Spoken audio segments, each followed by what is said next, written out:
Maolo tau mau and good afternoon from Aotearoa, New Zealand, everyone.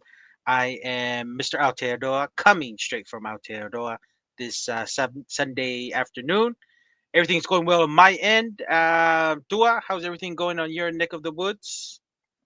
Things are going all right. You know, we suffered today, Mussy, as you know, in football.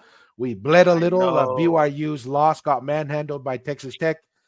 But my oldest daughter, my oldest from the wilderness, she picked up my joy because she won her tournament. She wrestles, so she came in first, went undefeated for 2 days. So I'm feeling pretty Nice. good despite the loss. By No, BYU. no, that's awesome news, Tua. And that's also good news for the whole family and also the family here in New Zealand. That's very great news for Andrina. Let me see here. I just want to let all the viewers know that we are, I think we are doing a recording, Tua. Yep, Hmm. that's right. Yeah, Yes. yeah, right. And we've got some exciting guests that's coming up, Tua. Would you like to kind of transition us to that next Yes. stage? We're super excited. Our guest today is David Burley. He's done a significant amount of work throughout Polynesia, working on our history and bringing in data and information to help us decode and try to match it with our oral history, right? And see how Oh, we can navigate it. And we're really excited yeah. to have David. We're going to bring him on stage here real quick, have him introduce himself to the viewers and the listeners. So, welcome, David. How are you today? Well, I'm doing good. We're in the middle of winter in Vancouver, so it's not quite Oh, not quite like yes. you guys are. N- But now that you brought up, I'm just remembering you're up north. What was the view like of the Northern Lights a few weeks ago? What was that like?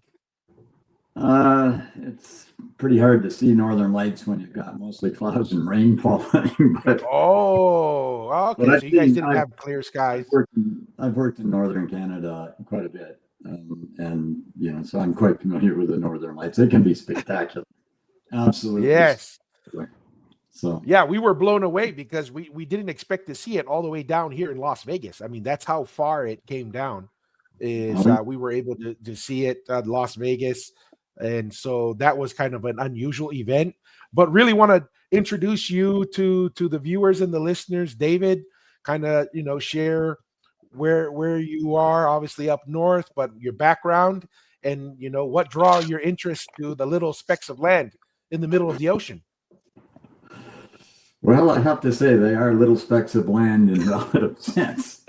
I've been on some strangely enough, I've been on some islands in Tonga that are no bigger than a postage stamp. In Hawaii, Matuku is one of them, and Mm, it's kind of shocking, when you go to Matuku and there's a village there, but the island is so small, and I would never have guessed that there would be people living there 2,500 years ago, which we've actually found. But in terms of Wow. me, I, I'm a professor in archaeology at Simon Fraser University in Burnaby, so which is just outside of just sort of on the outskirts of Vancouver, Hmm. and I've been here for, well, this is my 40th year, and I'll be Wow. retiring in 6 months.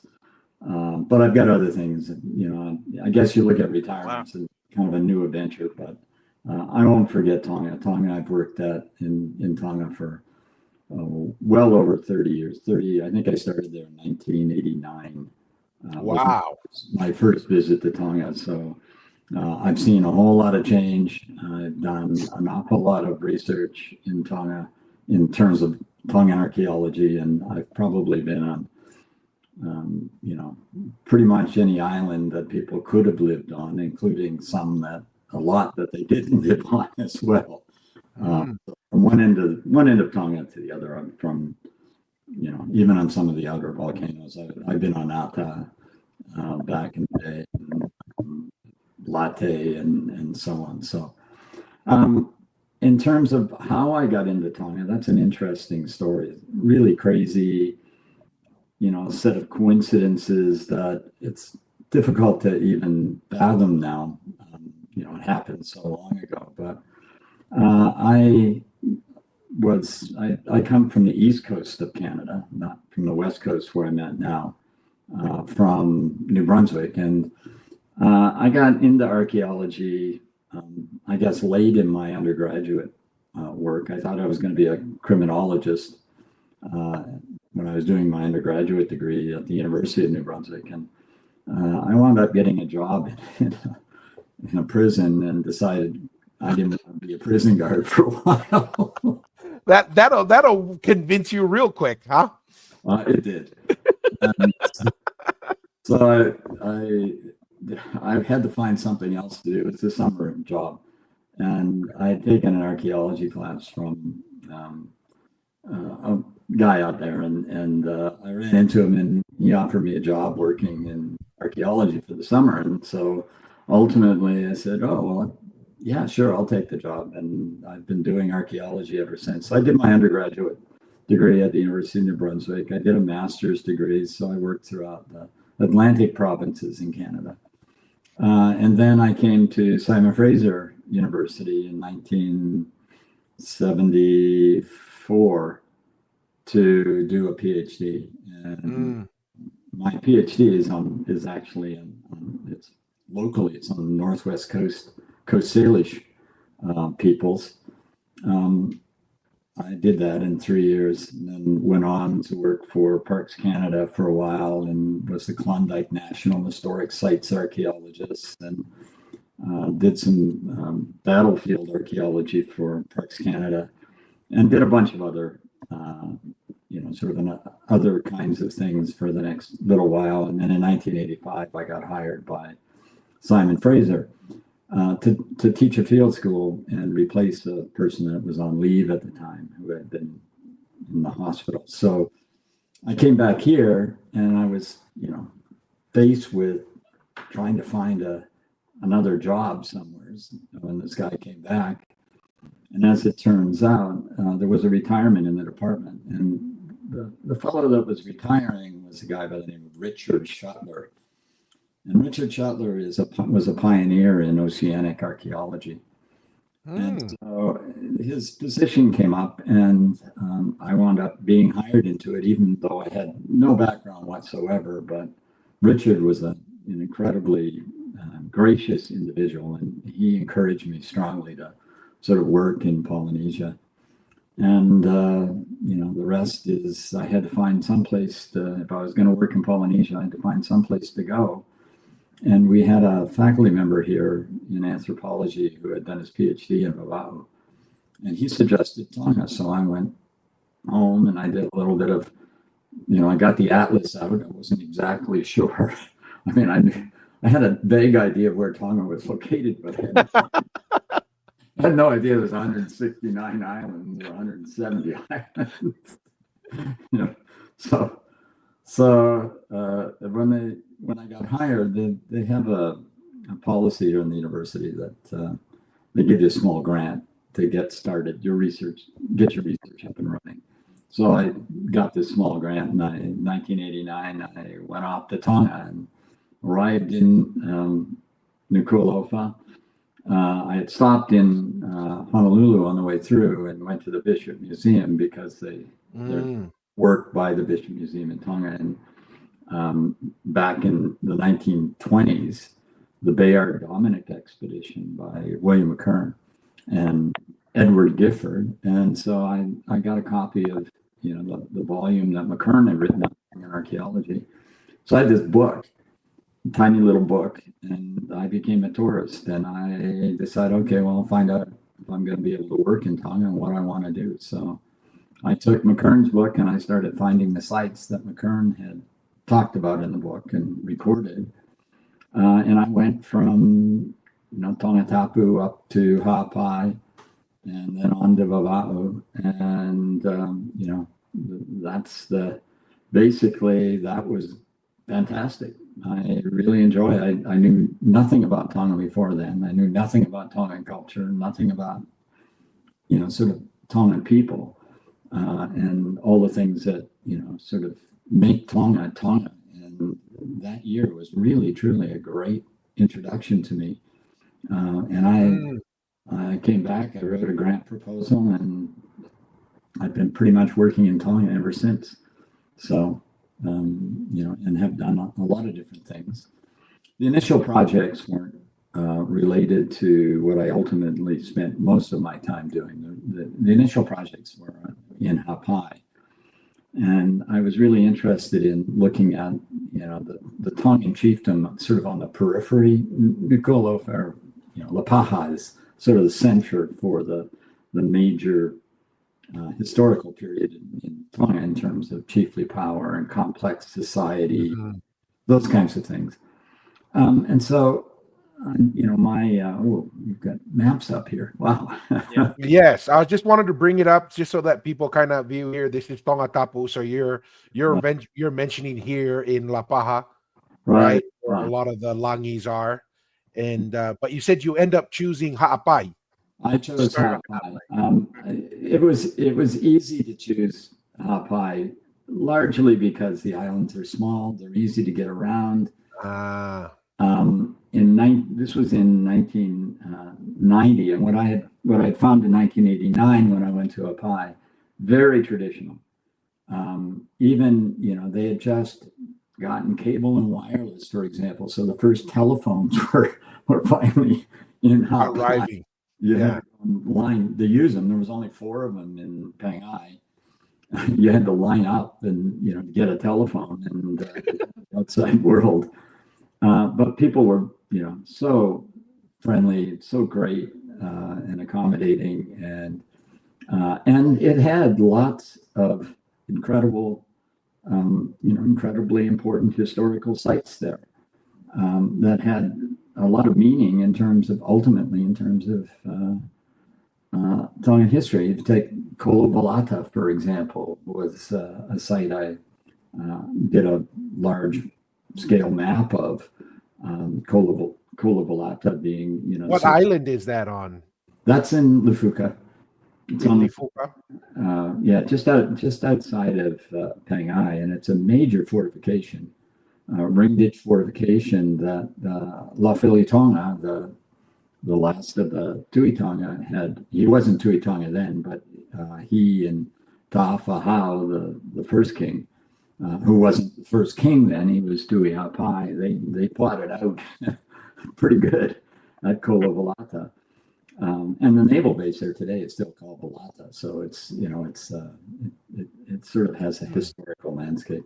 So I went there and I recorded, fortification sites. I recorded a lot of Cia Lupe on Ualeva Island and elsewhere in Hapai.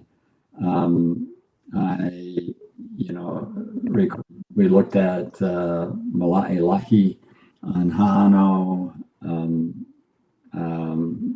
I don't know, sort of all of the kinds of chiefly sites and sites, mounds, and sort of what we call monumental architecture that exists there. And I spent 3 years documenting that.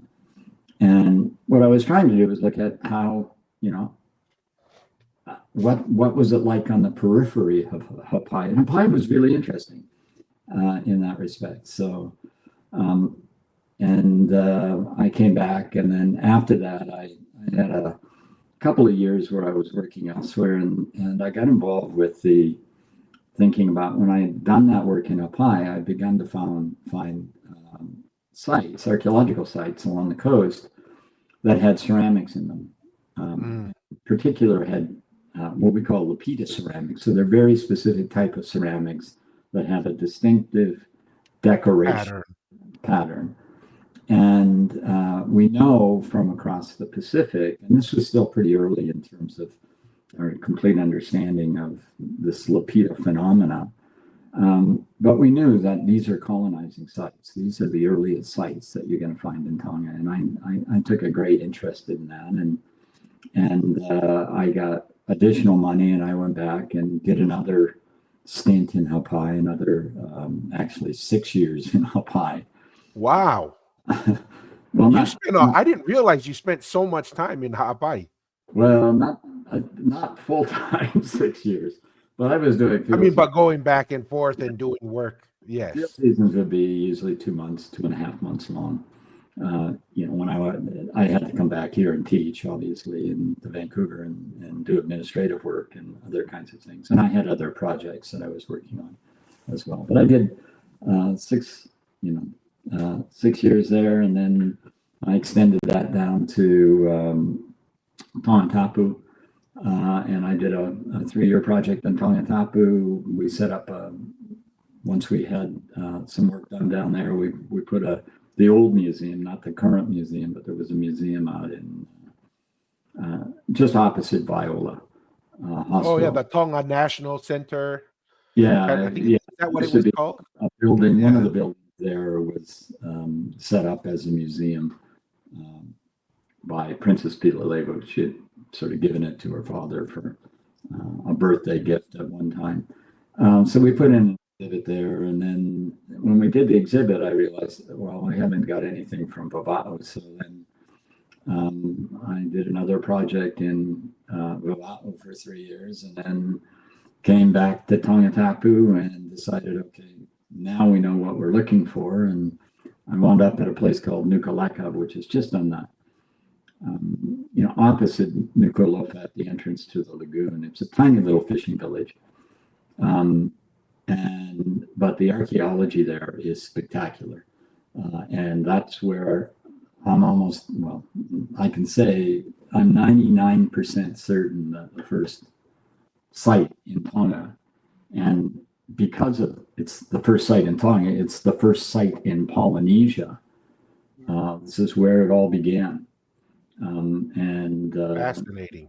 We can talk about that a little later on about what the evidence is, but the evidence is pretty convincing, and it's quite spectacular, actually. The collections that we've managed to get from there and or to excavate from there, and we've got a bunch of different, a whole bunch of different ideas about how Tonga was settled, when it was settled. We've got some really good dating.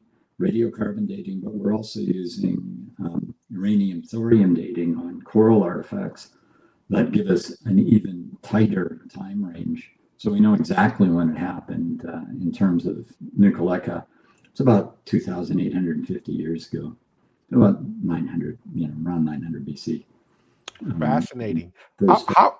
How did you select Nukuleka? It sounds like a miraculous event. You come just because of who you ran into at your university on Oceania, and then you managed to find Tonga, and then you managed to find Nukuleka. Like what drove you to Nukuleka? Why did that? Because that's for all intents and purposes, that's one of the smallest villages and towns, and relatively isolated from everybody else. Well, I wasn't the first archaeologist in Tonga, so there was a fellow from the Australian National University back in the 1960s was working just when people were beginning to sort of put this whole Lapita story together for the Pacific, and realizing that when you find this pottery, it marks a trail. It comes from the Bismarck Archipelago off of New Guinea, and you can track it by finding this pottery, and it gets more and more recent as you get out to Tonga. Tonga, and there's a little bit of it in Samoa, but Tonga is sort of the last of the sort of major Lapita extensions that you might say.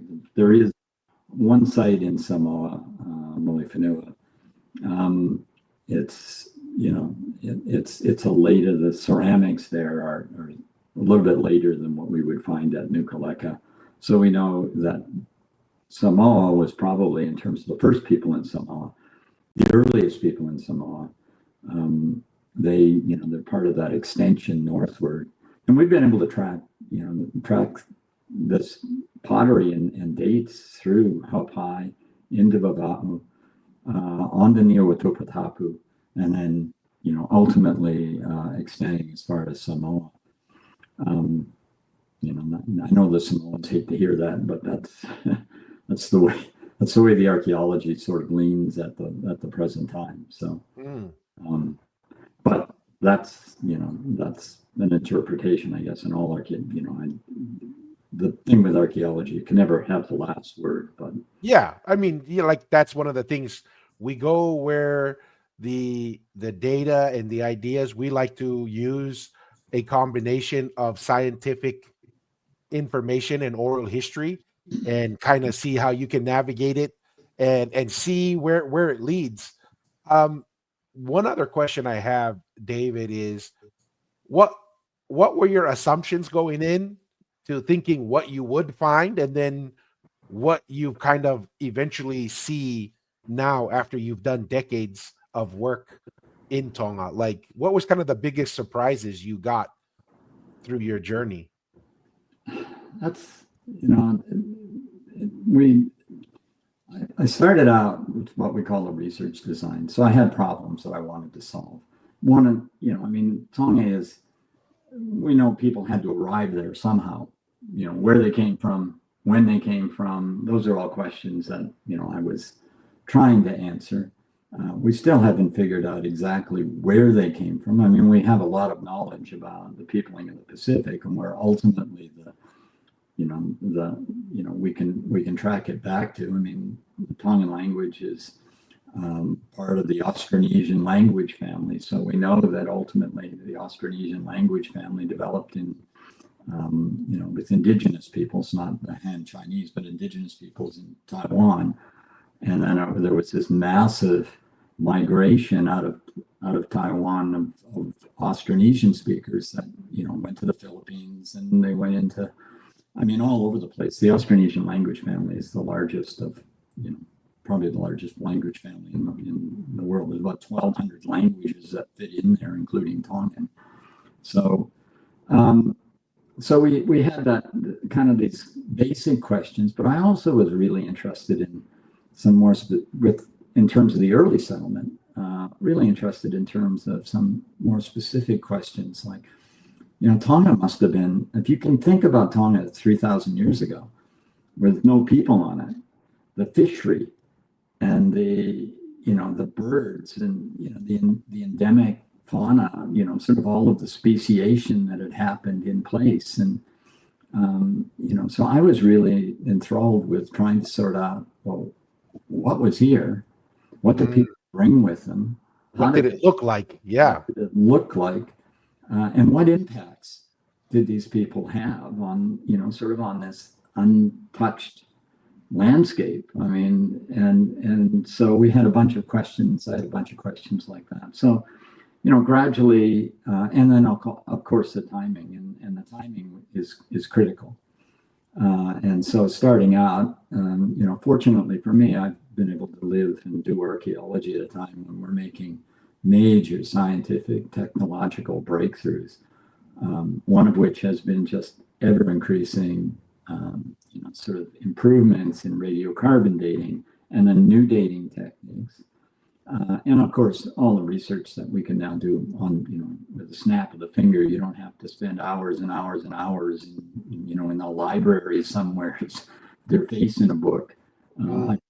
Sit at home and read leisurely now.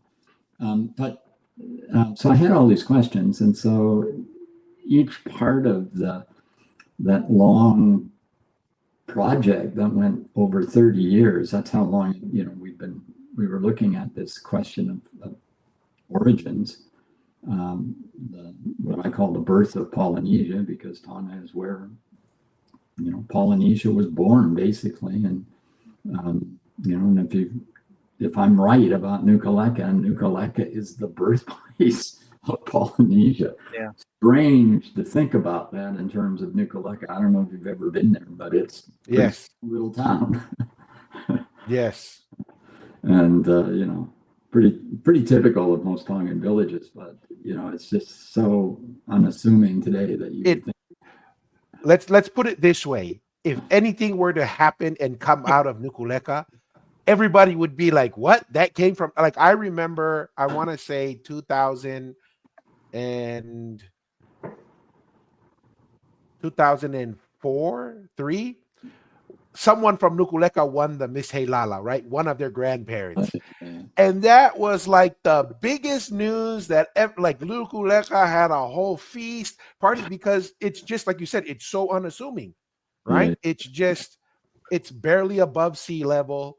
It's tucked in this unusual little corner. You have to kind of turn away from the main road and go away from what appears to be a village to kind of get to it. So it's very unassuming. It's interesting.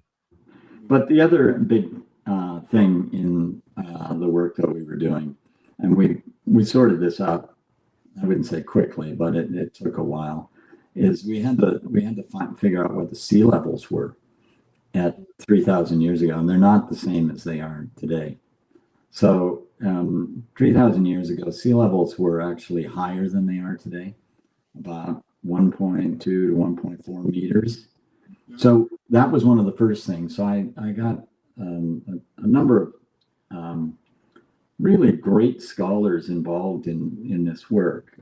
And one of them was a geoscientist or geologist, Bill Dickinson, who in his own right was he'd won every major geological award in the U.S. He was the chair of the geosciences for the National Academy of Sciences in the U.S. He was the chair of the Geological Society of America, the GSA. He published over 300 papers. And he got interested, strangely enough, in doing way back, and he was mapping mountains in Fiji, and he hooked up with this fellow that I was mentioning, Richard Schuttler. He ran into Richard Schuttler, and they came up with this idea to look at ceramics. And what Bill would do is he'd take thin sections of the ceramics, and he'd do what we call petrography. So he'd take a microscope, and he'd do these thin section slides, and he'd look at the minerals that are in there, and then he'd characterize the minerals to try and figure out where the pottery came from, whether it was local or whether it came from somewhere else. And so he got involved with our project because he was really interested in what we were doing. And he was the guy that sorted out all the sea levels. So when we first went, we were in Hapai. And in Hapai, these early sites are, they're back from the shore because sea levels had fallen by 1.2 to 1.4 meters in Hapai, and it's in the sort of the Hahaki group area. And that was all well and fine.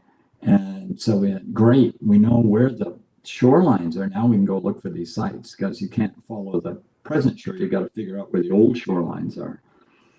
And that was good. And then so next year, I'm down on Hawheva and Tongua, and I'm looking at sites that are almost underwater and couldn't figure it out. And so I get Bill back, and then we sorted out, okay, well, what's going on is that Tonga, actually from south to north, is sitting on a whole series of the structural blocks. There's a bunch of faults that run between the volcanic islands and the coral limestone islands. So, and it's the coral limestone islands that people lived on. And so these blocks are kind of like piano keys. If you can think of, some are going up and some are going down. At the same time, you've got this the sea level problem, right? So the sea level is beginning to recede, but some blocks are going up. So things aren't changing. Some blocks are going down. And so you're getting, and so we had to sort all of that out before we could actually do, you've got things. Yeah. I'm trying to just kind of give like a visual here. Oh, okay. And I think this is from your book, if I remember correctly. And this is kind of what you're talking about here. No, that's a map of, well, that's sea level. Mm-hmm. That's not that one. What you're looking at there is sea level in the Pleistocene. So that's a long time before people get there. They've arrived there. Okay. This is development of Tongatapu. Okay, 10-4. Sorry, just wondering if that was what you were referencing. But so anyway, we have these blocks, and we figured it out. And once we figured it out, then things began to make a whole lot of sense. So on Hawheva and Tongua, those blocks are, down. They're not up. And so you've got these early sites, at least the ones we could find are, you dig into them and you're right at sea level almost immediately. So I excavated on Halfeva, on the village flat there, and it's like, we were almost below sea level, we're back from the water, so we're not getting, inundation, but man, it's really, really low there. As opposed to Vava'u, which the way things worked out in Vava'u is that the emergence, the sea level and the land were going at about the same rate. So the shorelines in Vava'u are exactly the same as they were 3,000 years ago. So that, we had to deal with all of that, and Bill Dickinson was critical to that. And he's also critical to other things. I mean, one of the reasons I can say Nukuleka is the, sort of the earliest is because we've got a lot of pottery from Nukuleka that doesn't come from Tonga. We don't know where it comes from, but we haven't been able to track it. But it's not from Tonga. The kinds of geological composition of the sand that the pottery is made out of isn't Tongan. So, and Bill looked at that and he said, okay, well, let's start moving backwards and back to the west, and ruled out Fiji, ruled out New Caledonia, ruled out Vanuatu, still going, right? So I have no idea where this is, and we've got a lot of people now that are, I've got this pottery and I keep shipping it off to people who are convinced they can figure out where it's coming from, and everybody just scratches their head. Yeah.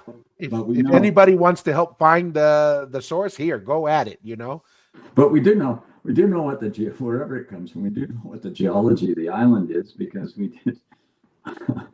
did this, it's called UPB dating. So you can date, sort of quartz crystals, the kind of, you can date some of the material in the pottery, and it'll give you a geological age of when the island formed. And we know that the island formed about, where this pottery is from, the island formed mid-Miocene, so about 13 million years ago. And we know it's a high volcanic island. So, it's somewhere's out there. We just haven't figured out where it is yet. So, but that's where this pottery from Nukuleka comes from. Right. So it's like doing a DNA match, right? We're trying to find the same DNA of these rocks or wherever it comes from. Oh, yeah, for sure. Mussy, you have any questions or anything? No, not nothing that comes to my mind. It's just fascinating with your findings and your journey through all of this, David. I was just thinking, was there maybe one question, maybe with the composition of the potteries, that maybe any connections maybe to like the Americas or anything, or is it still unknown to where this composition pottery? Because you say you tried New Caledonia, you tried Fiji and some of these other places, but is it just still unknown, or is it already eliminated from like maybe the composition of these potteries from the Americas? The problem with the Americas is that the Tongan language, Polynesian languages are Austronesian. There are no Austronesian languages in the Americas. So,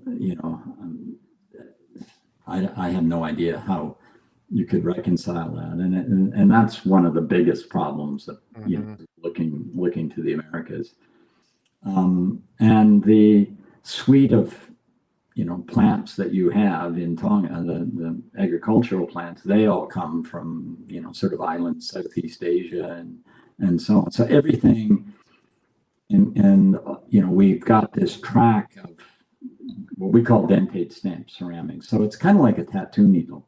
They're when they're looking at when they're decorating their pots, they're using these almost like tattoo needles, multi-point tattoo needles. Stamp it in there. And stamp it.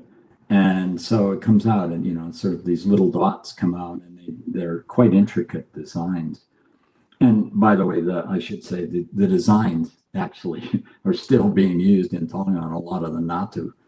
the same designs that I'm digging. Fascinating. Fascinating.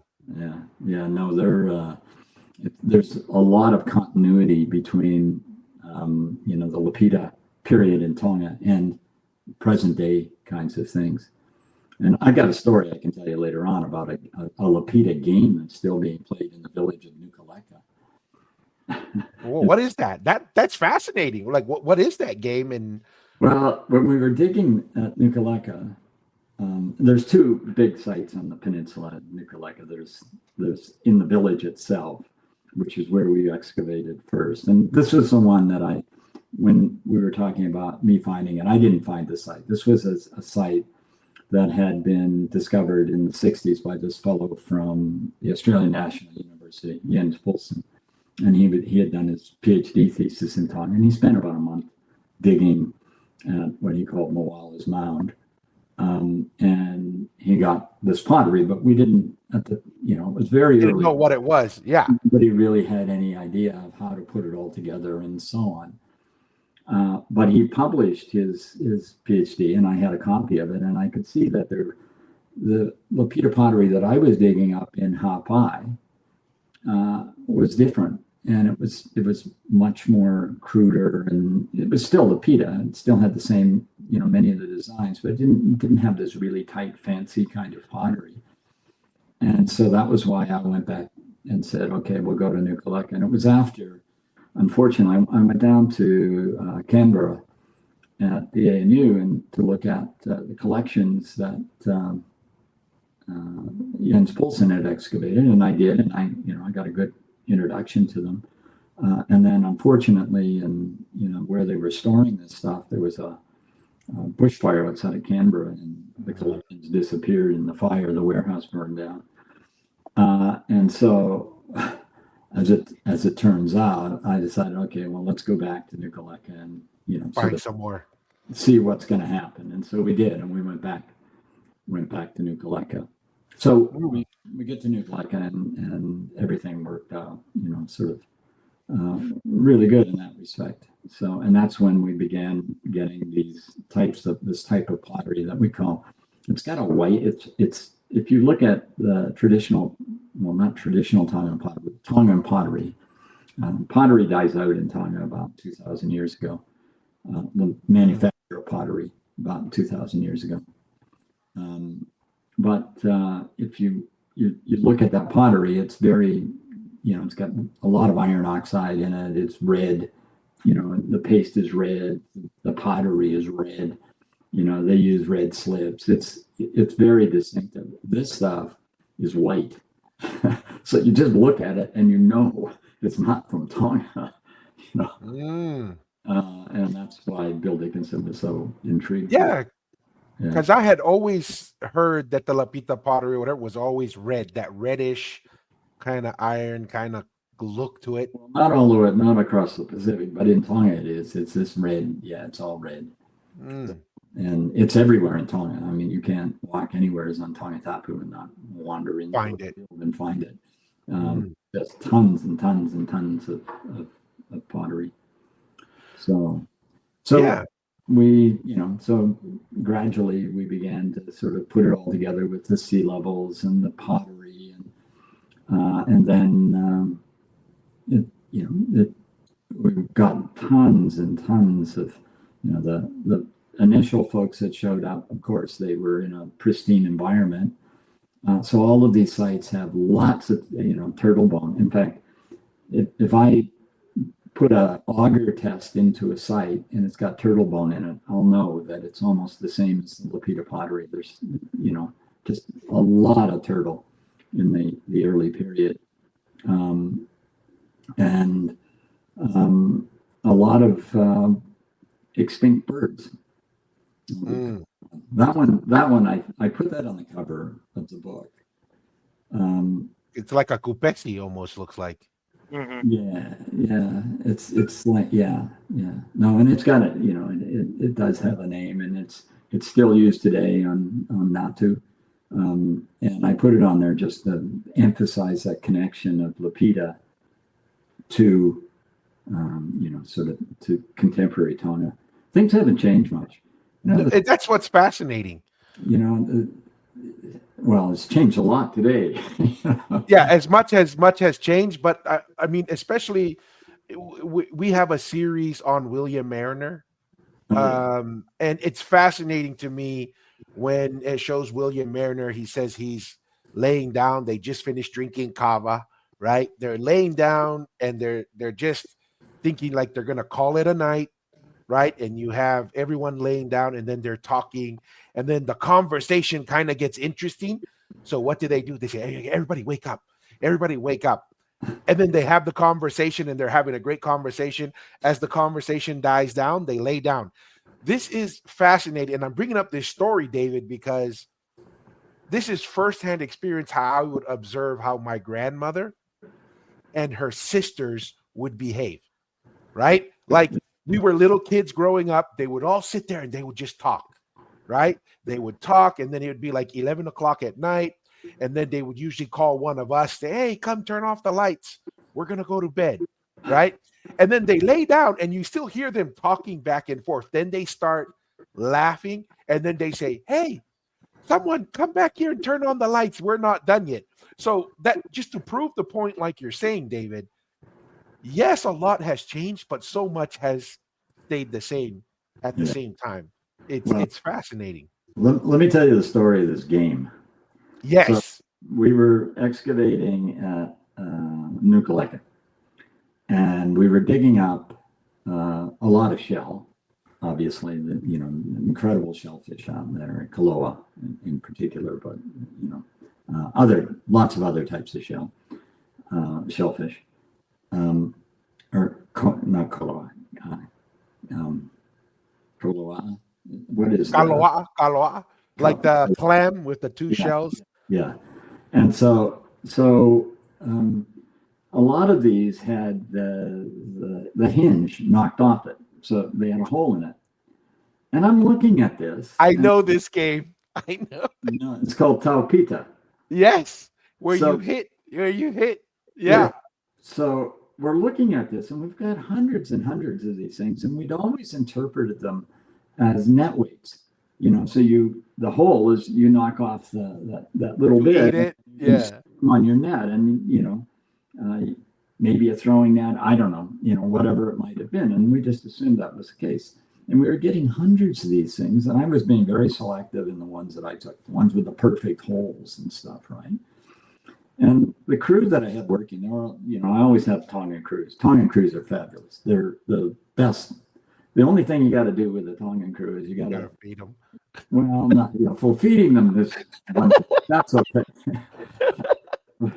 But with the Tongan crews, you got to teach them that the object is not to dig the hole. It's to be careful. It's to find something. It's to find things and be careful in doing it and record it as you go down. So, when you hire people to dig holes, they just assume like, we'll dig you a hole. Okay. We'll dig you a hole, right? And they could have dug the hole we dug it. And it took us 2 months to dig a hole in Nukuleka. They probably could have taken them 2 days if I just let them go. But so anyway, the Tongan crew, and so we had this. Usually at lunch is catered locally, and but these guys always loved to play checkers. And man, it was crazy. I'm like, you're laughing now. That's the way it was, people, and taking it so seriously. I mean, not to the point where they would ever, get into any kind of fight or anything like that, but just bragging rights are on the line. It was.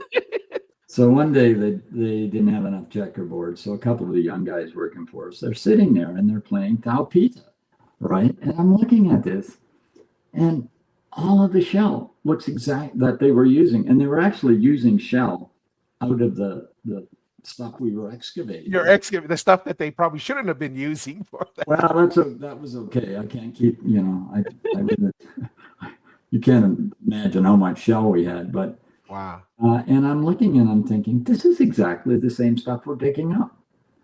And so we collected, our samples, and I've only found it at one other site in abundance like that, and that's at Hateho. one of the sites we excavated at, on the lagoon at Hateho had the same kind of thing. So I think it's pretty much ice. And I've talked to people on Tonga, and I'm surprised you know about this game because Yeah, I played it a lot as a little kid. yeah. Where did you grow up as a little kid? So we grew up in the Tonga, Okay. in Mua, but especially in Hoi. I spent a lot of time in Hoi, and we would get these shells, and it's Pita, like you said. Yeah. And Pita, usually it's a slang word that we would use for like the big dog, right? When you said, oh, when you try to describe someone or something, Yeah. man, Pita, I mean, it's like he's a big guy, it's a big dog. So we would play that, and you cannot imagine, David, if you had one that was like the king of kings, right? Like if you started beating everybody with theirs and you'd use the same one, everyone would want to challenge yours. But you have to, and people would get frustrated when you try to retire one, right? Yeah. Because it can only take so much damage after beating so many.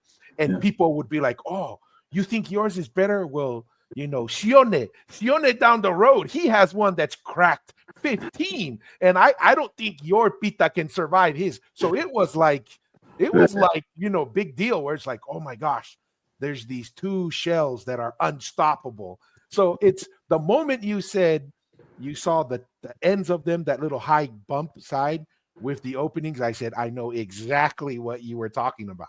Yeah. No. Well, that game goes back to thousands of years. Yeah, the first folks to arrive in Tonga brought it with them, or invented one or the other. So, I am blown away. So there's so much else. So you've got that Ngatu design you just showed, but there are other, you can look at all of the Lapita motifs, and it's the structure as well. It's not just the motifs, the decorations. It's the way they're laid out on the Lapita pots. They're all blocked off, just like Ngatu. So everything about Tonga is, got this history that goes back 3,000 years of really continuity in terms of tradition. Not in terms of the political structures that obviously sort of began with the Tongan dynasty, but much earlier. Before that, there was, I would suspect, there would have been local, chiefs and so on, but not this sort of centralized kind of kingdom as sort of developed, sort of later on. But it's fascinating. It's fabulous. I do. Oh, did you have something else to add, David, before I ask my next question?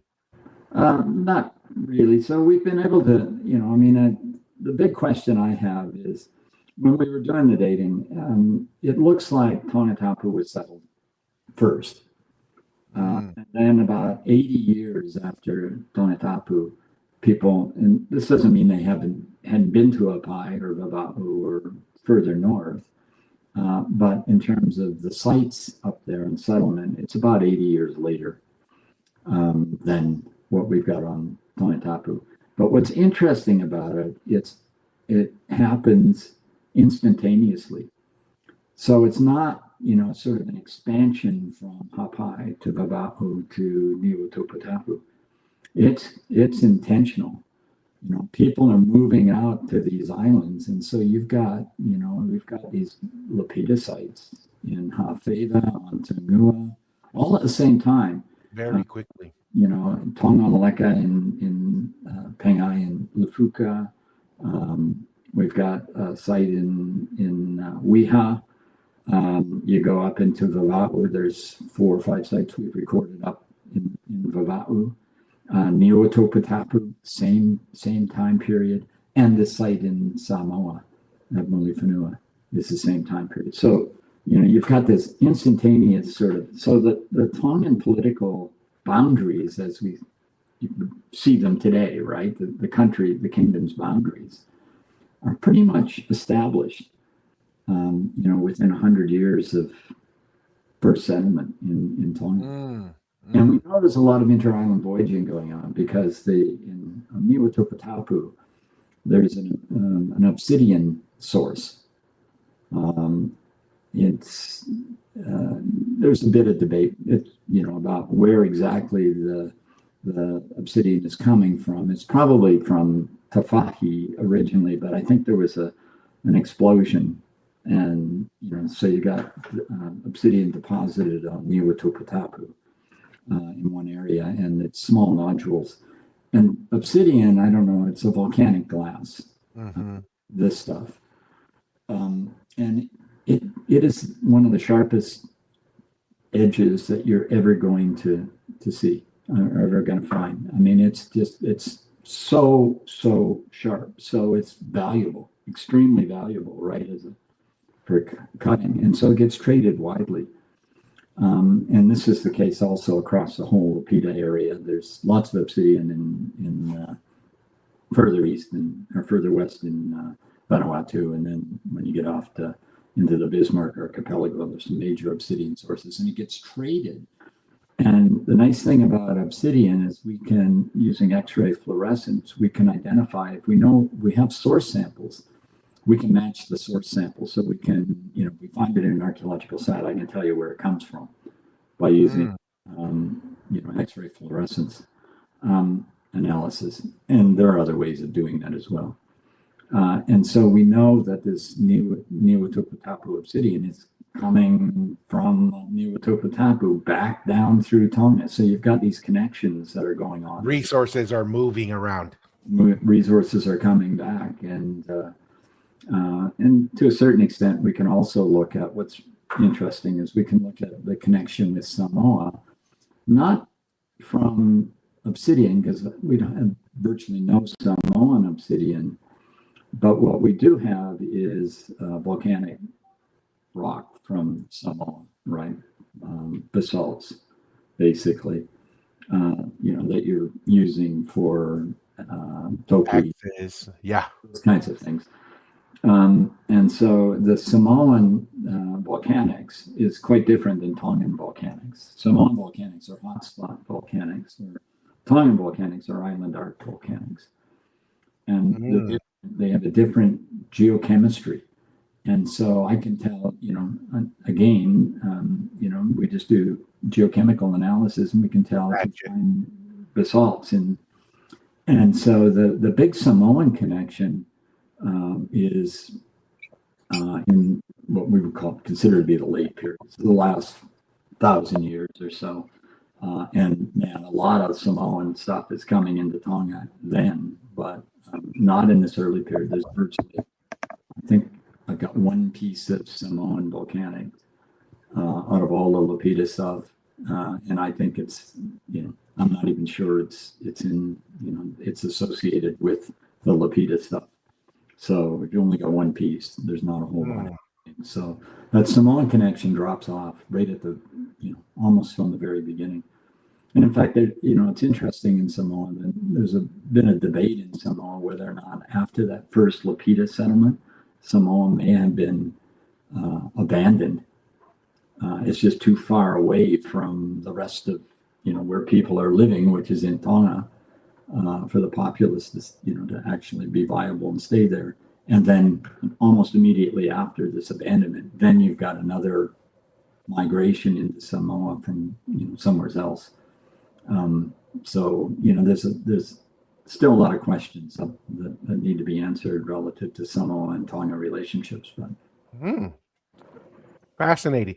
The question I wanted to ask, and I think you touched on a couple of them, and it really is based around the bold statement of the title of your book, right?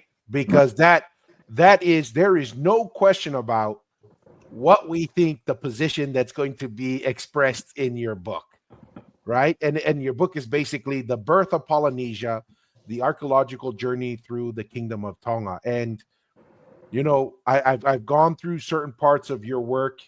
You mentioned, the dating. You also mentioned some genome work. You also mentioned that there was seafaring technologies, that you may have found some things with the ability to, I don't know if it was some canoes or something that says they had the capacity to go seafaring, but just kind of for everyone to understand, what made you as a professional, an academic, as a scientist, to make such a bold claim to say, I'm willing to associate my name with such a bold claim? And kind of what made you feel comfortable doing that? If that makes sense, David. Well, it's because I believe it. All of the evidence that we now have tells us that. So, for example, there's a lot of genomic data that's now in place, and Tonga figures into this quite an important part of this. So there's, in fact, there's a couple of papers that are coming out shortly, but there's papers that have already been written. Can I ask you real quick, David? What's that? Kind of give us the simple layman's version of what genomic studies are, just to kind of help us kind of give us not a crash course, just to understand what exactly that means and what's that's referred. I know it has to do with DNA, but what's kind of a layman? DNA. That's the easiest way. So folks are looking at ancient DNA now, and they're looking at the relationships of people, obviously people long gone. So they're burials that have been excavated in different places and so on. And so they're looking at, they're extracting DNA, and they're looking at the relationships of the DNA across the Pacific. And the story that it's telling is really critically important. And it comes up later, if you want to talk about Fiji, but particularly because the new paper that's coming out is on Fiji.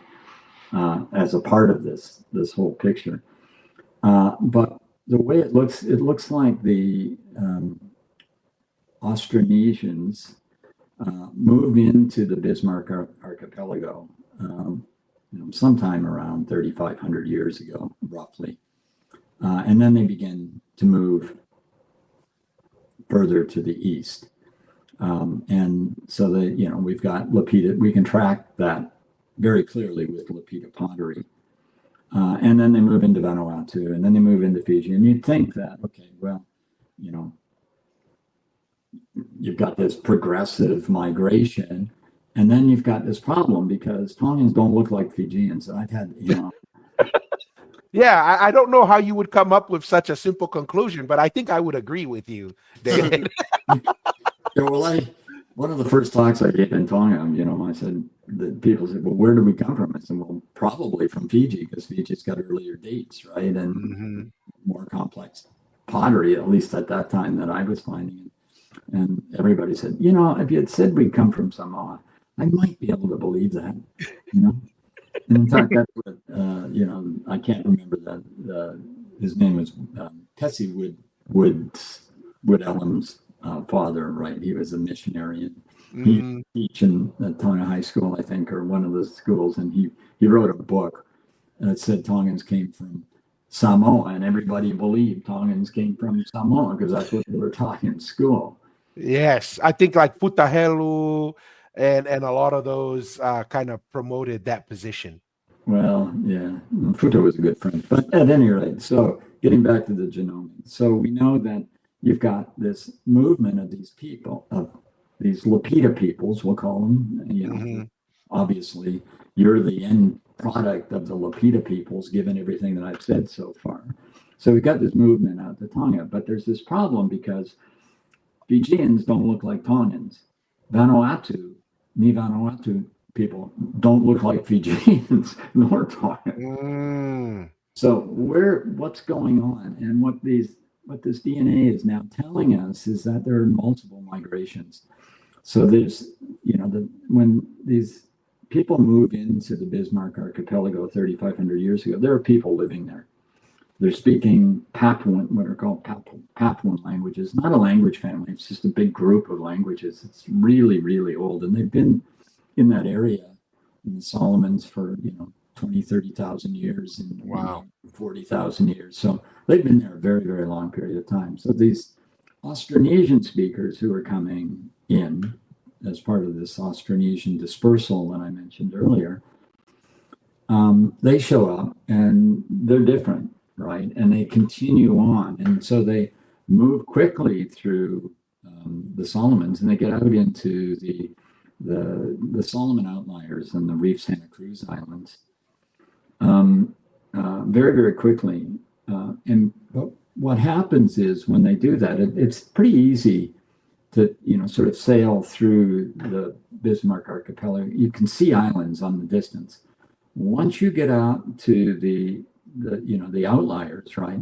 You can't see them on the You distance. have to know what you're doing at that point. What you're doing. And so this is the beauty about, the whole migration. These people had to be looking for these islands. Everybody, till next time. Peace. Peace. Mahalo. Thank you.